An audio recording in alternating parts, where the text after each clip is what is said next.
Babayang naging sentro kag tema, sanggin patigan nga Poetry in Motion sang University of San Agustin Little Theater, kaupod ang pila ka mga dinapit nga bisita. Ilang nga ginhatagan sang kabuhi ang mga binalaybay, kagin sulat man sa mga Ilonggo. Ang paghatag sang pagtamol sa role sang kababaihan sa sosyudad sa sininga Poetry in Motion, ang pagpakita sang suporta sang grupo sa isa sa mga Millennium Development Goals sa United Nations. Gusto namon ipatupad ang UN Millennium Goal na maghatag sang kakusog sa babayi.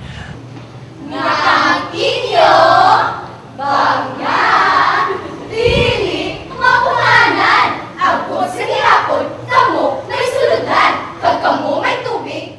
Sa tunga sa mga nagkalain-lain nga mga hangkat sa mga kababaihan sa karon, amoy ning nangin mensahe nga luyag ipatahag sang sininga presentasyon sa mga kababaihan.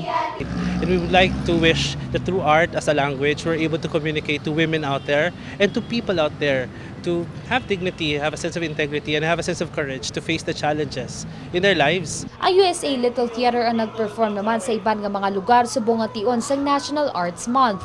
Ang tema sa bunga tuig amo ang ani ng sining. Ang National Commission for Culture and the Arts ang nagpanguna sang sining nga National Arts Month. Para sa TV Patrol, Joyce Clavicillas, una sa balita.